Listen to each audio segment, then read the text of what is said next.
What up, everybody? So I'm going to take a break from the RC stuff and show you guys some of what I have going on in the garage right now. I'm always talking about other projects on the RC stuff, so I told you guys I'd do videos of the other stuff I got going on, so here it is. About 4 weeks ago, we pulled in our 99 328i BMW sedan manual. Needed a clutch. It's needed a clutch since we bought the car last year. Not slipping to the point you can't drive it, but you couldn't really dig in the car, have fun with the car on a mid-top end because the clutch would start slipping. So it was due. So I pulled it in here, like I said, 4 weeks ago. Got it all tore down, and I'm going to show you guys why it is still sitting in my garage 4 weeks later right now. So give me just a second. I'm going to get to that. Alright, so now that I'm under here, I bought a Grip Force clutch and flywheel kit. These cars come dual mass flywheel from the factory. I'll explain more on that later. So I did a single mass flywheel conversion and a stage 2 clutch pressure plate. So let me show you exactly why this car is still in my garage. Alright. Any of you, which I'm sure y'all have done clutches before, you always mount the clutch with the spring hub out. In every application, every single application that I have ever put a clutch on, the spring hub goes out, right? See that? Not this application. This application is supposed to mount like that, with the spring hub facing the flywheel. Nowhere, ever, in this clutch kit does it show this. Does it say this? Is it marked? Nothing. Absolutely nothing. And I'm going to show you the carnage and the headache this has caused. Okay? Yes, I need an oil pan gasket. I'm getting to that. Let me get out from under the car and I'll show you guys what happened. Alright, so here we have the pressure plate. You've seen the flywheel in the car and the clutch. So, in normal application, this bolts to the flywheel, this goes inside. Well, it basically would sit just like that in any normal application. However, this application wants you to put the spring hub inside the flywheel. Makes zero sense, right? Alright, so let me take this over here and show you guys exactly what happened. So, by mounting this facing out of the flywheel, means it would have sat in the transmission like that, right? Cool, everything's good. You've got pressure plate under here, flywheel here. This goes to your pilot bearing. Everything bolts together wonderfully. Transmission slid right back in the car, bolted all up, bolted the slave cylinder in. Everything actuated the way it was supposed to, okay? No binding, no nothing. Go to start the car fires right up. Let off the clutch, car dies. Okay, well, single mass flywheel, it's lighter than what it's used to. We'll try it again. Go to start the car, and it acts like it's dead. The starter just roars like it's on the voltage. Okay, so I pull the 4Runner up, which, you know, the battery's in the trunk of these cars. I jump the battery off with the 4Runner. I try it again. Same thing. Acts like I don't have enough juice. So at this point, I'm scratching my head. What the hell's going on? Everything in this car has been pretty well maintained from what I can tell. The suspension was shot when we got it. So, of course, it got coilovers. And with coilovers, it got wheels. I've done brakes on it, oil change, stuff like that. Just routine maintenance stuff. So, I'm searching the internet and the forum and Facebook pages for 3 days trying to figure out what the hell's going on with my starter. Okay. Like, is there what in the equation would cut power to the starter? Did I lose a key fob setting while the battery was disconnected? Like, you know, what happened? Well, I couldn't find any answers. So, I hit up my buddy, who is a BMW guy, and I told him my situation. He said, it sounds like the motor's locked down. I said, oh, no. The motor's not locked down. There's nothing wrong with this motor. There's no way it's locked down. Never knocked, smoked, none of that. He said, well, what clutch kit did you put in? So I sent him a picture of the listing, which, by the way, is a stage 2, as I said, single mass flywheel, stage 2 clutch, grip force. It's like $270, I think. Not a bad deal. Not when you start considering OEM prices of $500 plus. Plus, you get rid of the pesky ass dual mass flywheel and self-adjusting clutch setup. So I sent him a link to what I bought. He said, dude, did you install that clutch how it's pictured? I said, yeah, just like you do every other clutch. Spring hub facing out, then pressure plate, flat side against the flywheel. He said, oh no, man. He said, you just made an expensive mistake. What?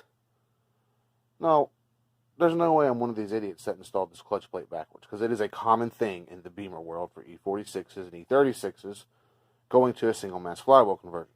Now, I want to take this time to apologize to anybody I called an idiot that put it on backwards, because I am one. Sure enough, I installed my clutch disc backwards. So, while that happened, when the car started, let me pull this out of here and show you guys. The outer ring there on that center hub, the spline hub, is machined just so perfectly that it fits inside the throwout bearing guide. And as you can see, the throwout bearing guide there is all knurled up. I've got to get a file hold of it to get it smoothed back out. So basically what happened when I started the car and let off the clutch, that perfectly machined spline hub there slipped into that perfectly round throwout bearing guide and press welded itself into the throwout bearing guide. So, hindsight, I now know that the clutch installs that way. Alright. Now I can put it all back together, but I'm waiting on a dust shield that goes between the transmission and the engine. I mangled the one in there trying to pry this thing off. Plan on getting it back together this weekend. The reason I haven't messed with the car in so long, I'll throw a picture up. I want you guys to check this out.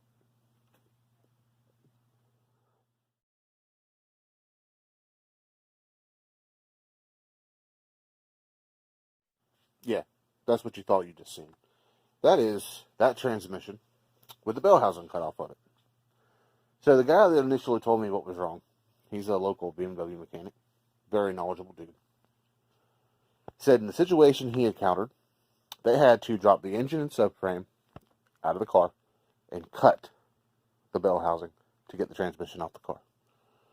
Nope, not doing it. Not doing it. He said the other option you have is to try, and there's no dice that you're going to get it this way. He said if you pull the slave cylinder out of the transmission, as you can see, that's the slave cylinder hole right there. Here's the clutch actuating arm. He said if you can pull the slave cylinder out, and you can get a breaker bar on the crank pulley, sometimes you can have somebody turn the engine and take the 6 bolts out of the pressure plate to release the trans. This is where I left the car alone. By myself one night, I got up under there. You can see the ratchet still in the crank. I slid a 4-foot jack handle over it and commits to turning. I bench pressed the front of this car off the jack stands. And I don't know if you guys have ever moved a car on the jack stands while you're underneath it. It is the scariest fucking feeling in the world, especially with nobody around. So, I very easily set the car back down, crawled out from underneath it, and walked away. I didn't touch this car for 2 weeks. It scared the shit out of me. I ain't trying to die. So my boy CJ had come over last weekend, which helps me in just about all my garage endeavors. And I was explaining the problem to him, and I reached down. I said, look, it's stuck. I grabbed the ratchet there, the breaker bar that's on the crank. I pulled on it. It moved slightly. I was happy. I was dancing around the garage like Vanilla Ice in the 90s. Hell yeah, I may be making progress here. So I come back over Sunday with the intentions, we're getting the transmission out. All right, cool. So I took the risk, got into the car, ready to catch the transmission. He was up here prying on it, and no dice. He couldn't get to move. This DJ's a big boy. We're both at least 6'2", 280. He's a little bigger than I am. He couldn't get to move. So I told him to switch positions with me. Get under there, get ready to catch the trans. Because in that moment I had a, it's going to make it or it's going to break it moment. Either I'm going to snap this bolt off in this crank, or I'm going to turn this engine in this transmission. Just so we can get these 6 bolts out of the pressure plate. So, in that moment, I've already acquired another daily. It's one of those damned if I do, damned if I don't. It's a last chance effort. I grabbed the bar, I braced my shoulder against the bumper there, and I snatched, and I pulled harder than I've ever pulled. And this car let out the most horrendous pop I have ever heard out of a vehicle working on it. And when it did, CJ screamed like a little girl, "Whoa, whoa, whoa, whoa, whoa, whoa." Next thing I know, he's crawling out from under the car with the transmission in his hand. Apparently, when I popped that loose, it popped the clutch disc off of that throwout bearing guide. So, that is why now it is still in my garage 4 weeks later. I had off the week of New Year's, and that was the week I attacked this. Figured it gave me enough time. This was my daily. Gave me enough time to tear it down, do what I had to do, get it back out. That wasn't the case, and I'll do a video on the daily I picked up because it's the funniest damn thing you've ever seen. But it gets me back and forth to work, and it gets 42 miles per gallon. That's for another video. So yeah, as soon as the dust shield comes in for that, it will be going back in the car. The clutch will be getting installed. Might do a video. I don't know. Might be doing a big smoky burnout as a victory. I don't know. We'll see. But that's that. And I'll probably make more videos of stuff I got going on. My truck, I'm doing some work on my truck. I think you've seen pictures of it in other videos. This thing that I have put on the back burner for 4 years and 5 cars. It's time for it to go together. Other than that, hey, you guys like watching? Cool. Let me know. Give me a thumbs up. More material, I'll drop it out. And y'all take it easy.